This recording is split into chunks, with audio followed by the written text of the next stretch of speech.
अस्सलाम वालेकुम। तो कैसे हो आप सब? आज हम लोग मल्टीप्लेक्सर से रिलेटेड कुछ और एग्जांपल्स देखते हैं। लास्ट वीडियो के अंदर हम लोगों ने बूलियन फंक्शन के जरिए देखा था कि अगर आपको मिन टर्म्स प्रोवाइड की जाए तो आप एक मल्टीप्लेक्सर कैसे बना सकते हो, और अभी हम देखेंगे कि इससे रिलेटेड और किस तरह के जो है ना क्वेश्चंस आ सकते हैं। तो चलो देखते हैं। अच्छा, आप लोगों को याद होगा कि आप लोगों ने डिकोडर के अंदर भी इस तरह के क्वेश्चंस किए थे। लाइक अगर आपने 4x32 का आपने डिकोडर बनाना है, तो उसको बनाने के लिए आप छोटे साइज के डिकोडर्स को यूज करो, लाइक 3x8 को करो, या आप जो है वो 2x4 को करो। तो छोटे साइज के डिकोडर्स के जरिए आप लोगों ने बड़े साइज का डिकोडर जो है ना बनाना है।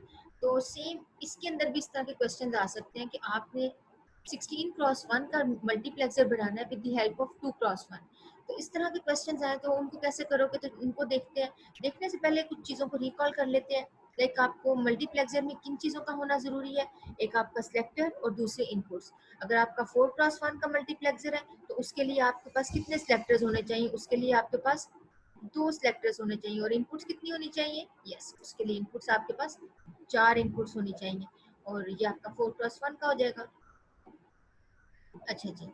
अब यहाँ पर अगर आपको एक क्वेश्चन आता है कि 4x1 को 2x1 के मल्टीप्लेक्सर के साथ बनाओ, तो उसके लिए आपने करना ये है कि जिस साइज का आपने बनाना है ना, उसकी वैल्यू को रखो ऊपर, और जिसके साथ बनाना है उसको रखो नीचे। तो इसको डिवाइड करो, और तब तक डिवाइड करना है जब तक ये पूरा पूरा आपका डिवाइड नहीं हो जाता। लाइक आंसर क्या निकला? 2। अब इसको दोबारा से डिवाइड करो। क्या ये 2 जो है ना, इस को मजीद हम डिवाइड कर सकते हैं? यस, हम 2 के साथ मजीद इसको डिवाइड कर सकते हैं। तो अब आपके पास आंसर क्या निकला? अब आपके पास आंसर 1 निकला है। तो अब इसको टोटल काउंट करो तो आपके पास कितनी वैल्यूज निकल रही हैं? हमारे पास 3 वैल्यूज निकल रही हैं। तो सिंपल हमें पता चल गया कि जी 2x1 के जरिए जितने आपको मल्टीप्लेक्सर चाहिए वो आपके टोटल उनकी तादाद है 3। अब इन 3 मल्टीप्लेक्सर से आप ये 4x1 को आप बना सकते हो।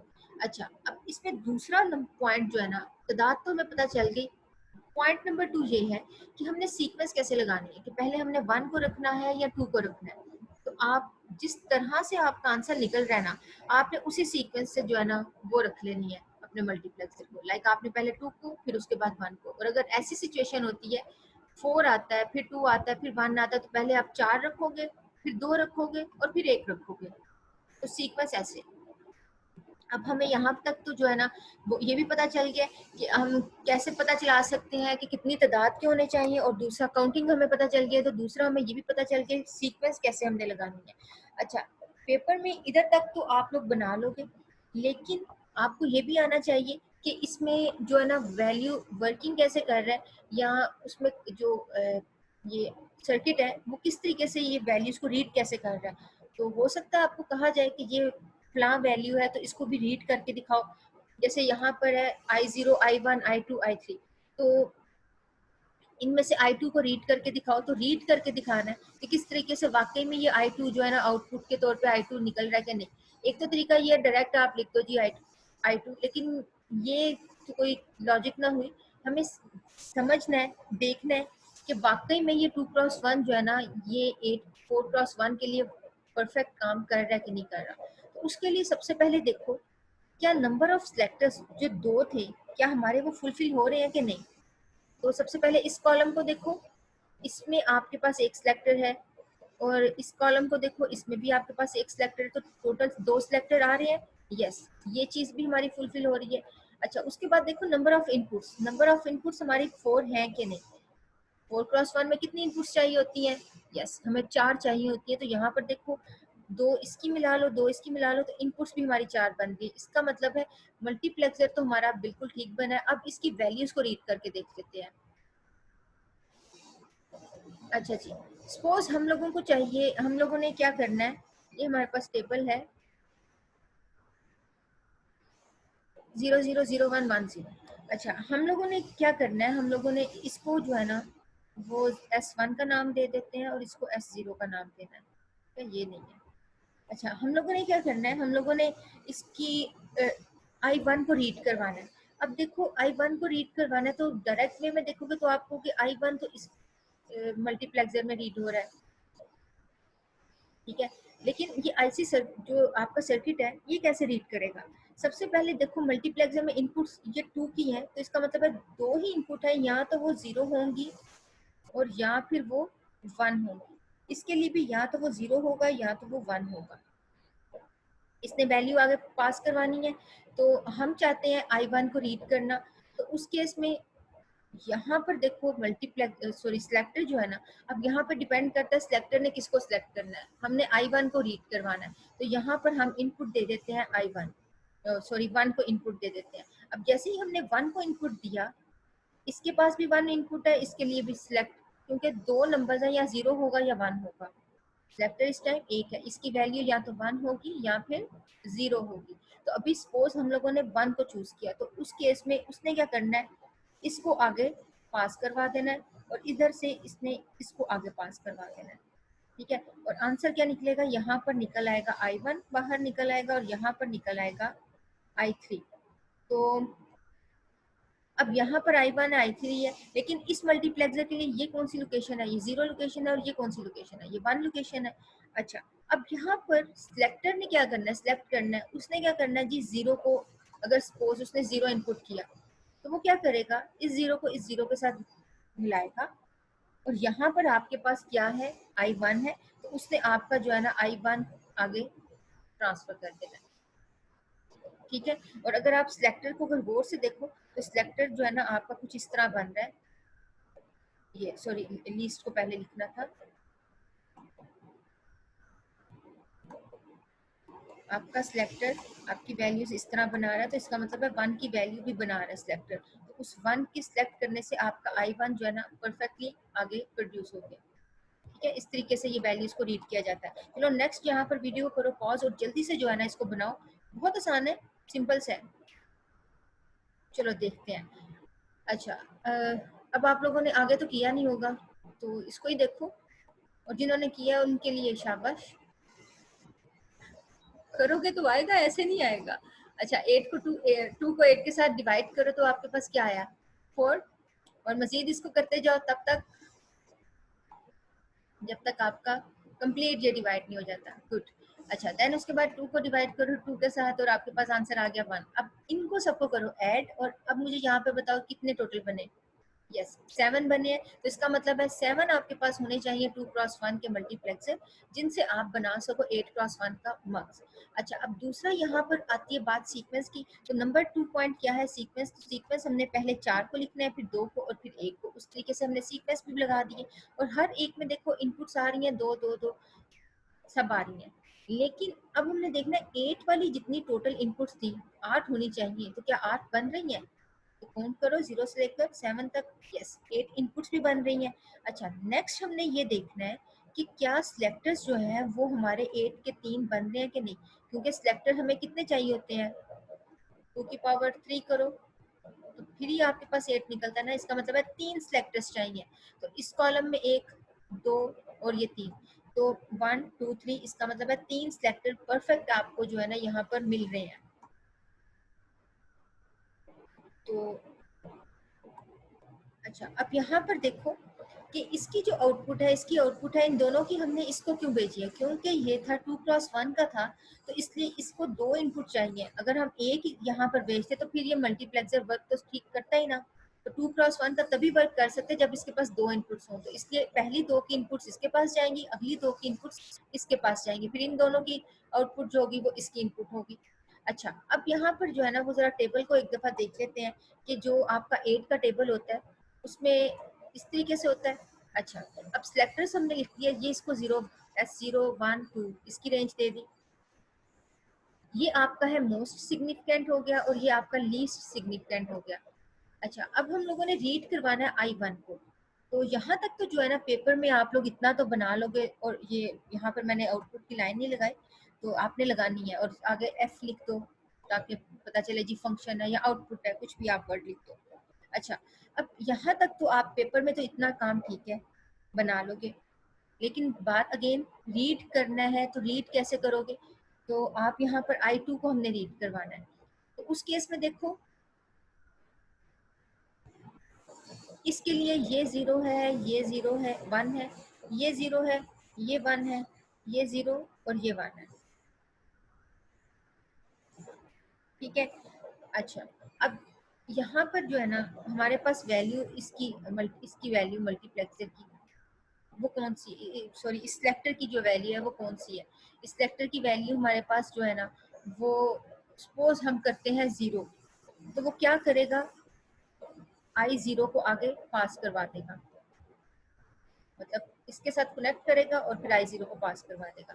लेकिन यही अगर हम जो है ना इसकी वैल्यू रखते हैं 1, मतलब हमने यहाँ पर 1 रखी, तो उसने क्या करना है, इसके साथ कनेक्ट करवाना है, तो अब उसने आई 1 को जो है ना आगे पास करवा देना है, ठीक है।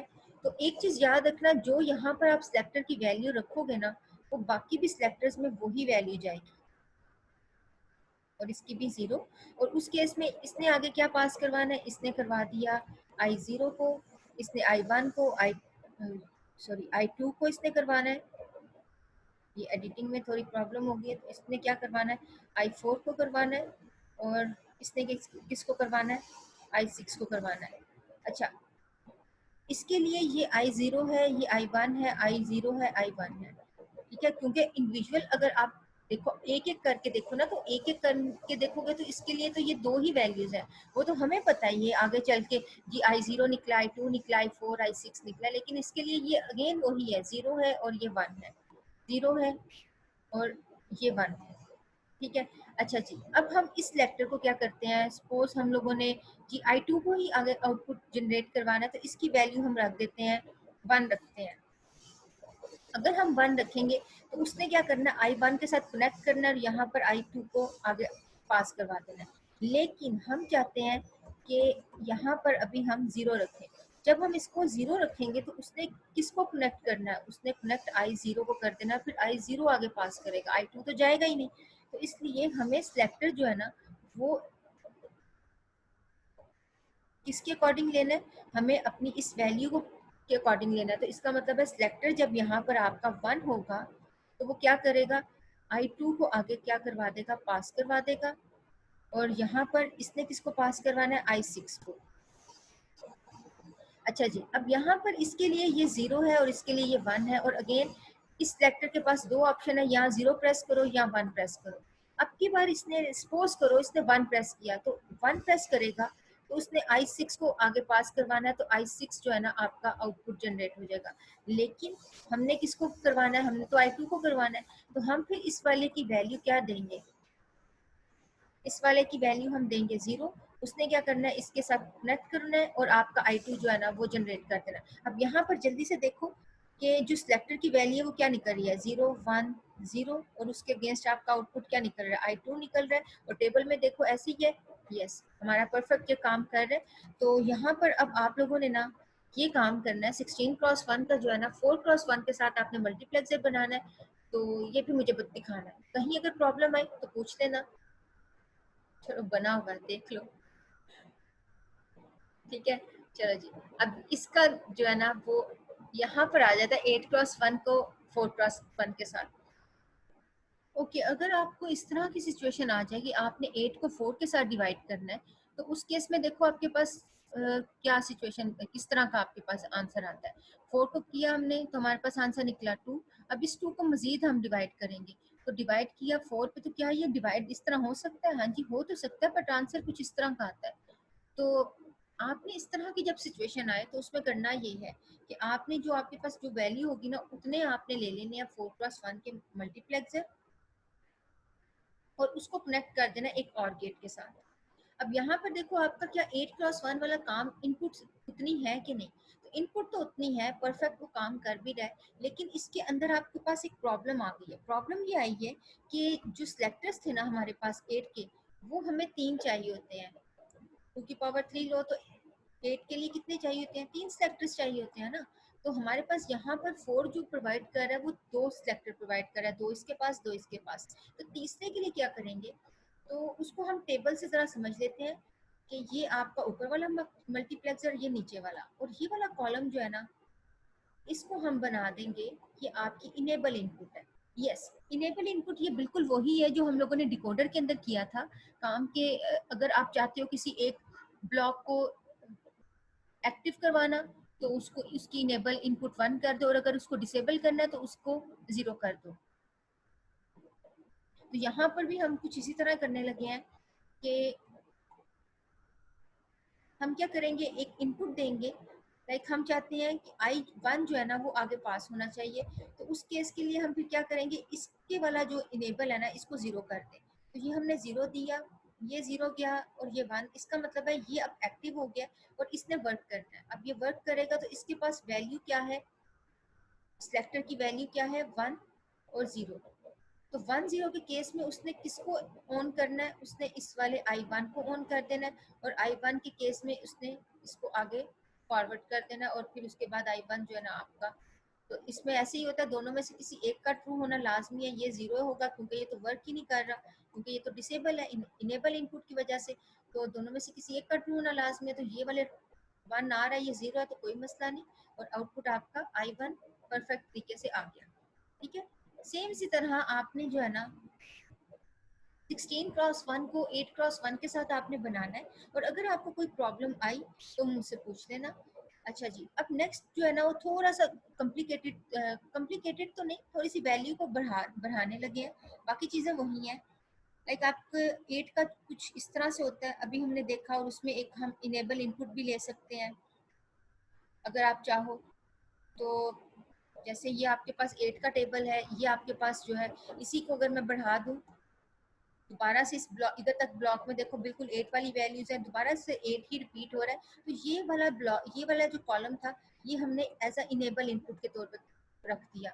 सेम इसी तरह अगर आपको 32 बिट का अगर आप लोगों ने बनाना हो तो उसके लिए क्या करोगे, तो ये शायद आप लोगों को चले यहाँ पर जो है ना वो है, इसको मैं मेंशन कर देती हूँ, ये S4 है, ये S आपका 2 है, ये 1 है,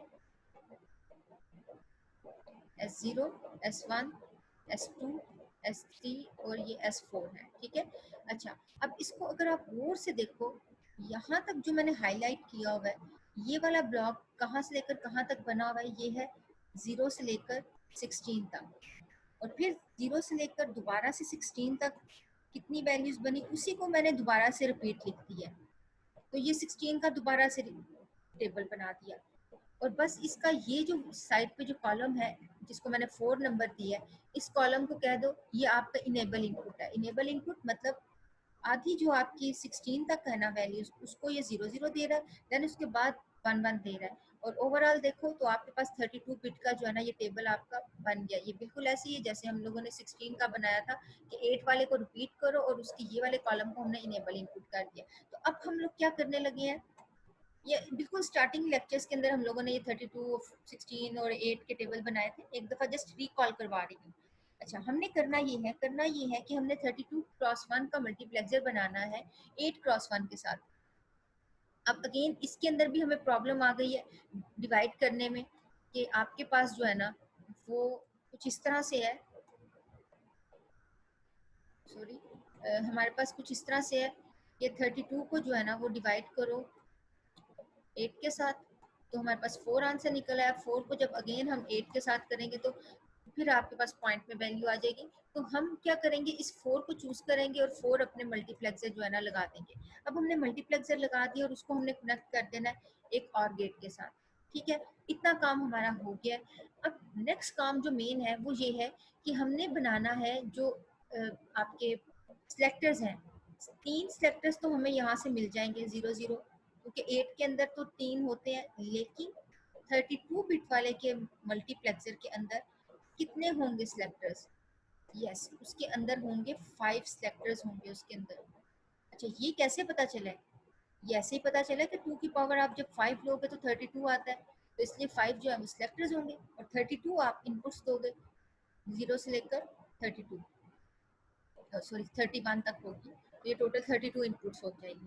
अच्छा, अब यहाँ पर देखो, ये आपकी इनपुट्स आपकी 0 से लेकर 32 तक तो वो परफेक्ट आ रही हैं, लेकिन अब हमने जो सिलेक्टर्स का मसला है ना उसको हमने पूरा करना है। तो उसके लिए क्या करेंगे, उसके लिए देखो ये जो मैंने हाईलाइट किया हुआ है ब्लॉक, ये 0 0, देन नेक्स्ट देखो ये 0 1, ये देखो 1 0 और ये क्या है 1 1। और अगर आप इसको गौर से देखो, ये कुछ इस किस्म का आपकी अरेंजमेंट बना रहा है, 00011011 ऐसे ही बना रहा है ना। तो इसके बाद हम क्या करेंगे कि ये वाला ब्लॉक इतने वाले पोर्शन के लिए हम सिलेक्टर रखेंगे 00, इसके लिए 01 1011, ठीक है। अब ये कैसे हम करेंगे उसको देखने लगे हैं।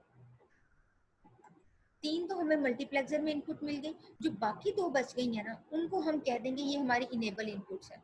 जैसे इनेबल इनपुट्स हम लोगों ने पीछे किया था, तो वहां पर हमें सिर्फ 2 ही रिक्वायर्ड थी, या 0 या 1। अब यहाँ पर हमारे इस केस में हमारे पास देखो इस तरह की सिचुएशन बन रही है कि या तो वो 00 हो सकता है इनेबल इनपुट, या 01 हो सकती है इनेबल इनपुट, या फिर वो 10 हो सकती है, या 11 हो सकती है। तो जब ऐसी सिचुएशन आए तो आपने क्या करना है कि जो मल्टीप्लेक्सर के ओरिजिनल सेलेक्टर्स होंगे उनको तो वैसे ही रहने देना है, बाकियों को इकट्ठा करके इस तरह ब्लॉक बनाते जाना है जैसे मैंने यहाँ पे बनाया है, और उसका आपने बना लेना अलग से ऐसे टेबल। तो वो टेबल की सीक्वेंस से आपको आइडिया हो जाएगा कि ये जो है ना इनेबल इनपुट्स या तो 00 होगी, या 01 होगी, या 10 होगी, या 11 होगी।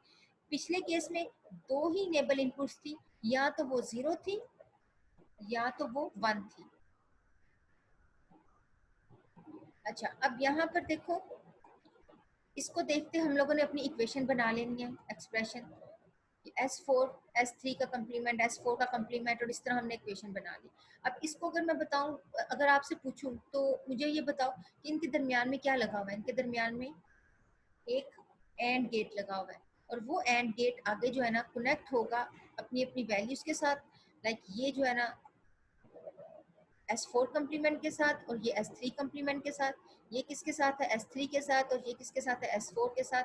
तो आपने क्या करना है, ये वाला जो ब्लॉक मैंने बनाया था इस वाले के लिए, तो इसका मतलब है ये सिलेक्टर हो गया इस ब्लॉक के लिए, ये वाला सिलेक्टर इस ब्लॉक के लिए, सेम ये वाला सिलेक्टर हो गया फर्स्ट ब्लॉक के लिए, ये वाला सिलेक्टर हो गया थर्ड ब्लॉक के लिए, ये सिलेक्टर हो गया फोर्थ ब्लॉक के लिए। तो इस वजह से हमने क्या किया, उस एंड गेट के आउटपुट को उनके ब्लॉक्स के साथ इनेबल इनपुट के साथ लगा दी। इनेबल इनपुट बेसिकली 1 होती है, तो हम पीछे ऐसे सर्किट बना के उसकी आउटपुट को हम उस इनेबल इनपुट के साथ कनेक्ट करवा देंगे। पीछे से जो मर्जी आंसर आए उसको हमने इनपुट करवा देना है सिंगल आपकी इनेबल इनपुट के साथ, ठीक है। तो अब यहाँ पर अगर हम फॉर एग्जांपल अगर वैल्यू को रीड करना चाहें तो हम देख लेते हैं। जैसे आपकी है 17 है, तो इस केस में अगर हम लें तो 17 फर्स्ट ब्लॉक में है, तो इसमें से वो क्या करेगा, सेक्टर जो है ना 1 1 1, और इधर भी आपका 1, ये भी 1 और ये भी 1, और ये भी 1, ये भी 1 और ये भी 1, और इसके भी सेक्टर्स 1 1 ट्रिपल 1 हो जाएंगे। अच्छा, अब इसमें से इसने किसको पकड़ना है? इसने 7 को पकड़ना है, इसने यहाँ पर जो आपका 15 देखना है, और यहाँ से इसने 20 जो है ना वो आपका 3 देखना है, और यहाँ से इसने 31 को पकड़ लेना है, ठीक है। अच्छा, अब यहाँ पर आगे जो वैल्यू जाएगी वो किस बेस पे जाएगी, वो इनेबल इनपुट की बेस पे जाएगी। अब यहाँ पर देखो इनेबल इनपुट में हमारे पास जो है ना, हम चाहते क्या है, हम चाहते हैं 7 को भेजना। तो 7 को भेजने के लिए यहाँ पर 00 होना चाहिए। तो हमें अगर सपोज हमारी इनेबल इनपुट जो है ना वो 00 है, तो उस केस में वो फिर क्या करेगा, तो उसने अगर आपकी इनेबल इनपुट 00 है तो इसका मतलब है बाकी जो है ना वो डिसेबल हो जाएंगी, ये आपका एक्टिव हो जाएगा, और उसने आगे आपके आंसर को पकड़ना है, और आपके आंसर को जो है ना वो I7 को आगे ट्रांसफर करना है। ये भी डिसेबल, ये भी डिसेबल, ये भी डिसेबल, और इनमें से किसी एक का ट्रू होना लाजमी है, तो ये क्या कर देगा, 1 कर देगा।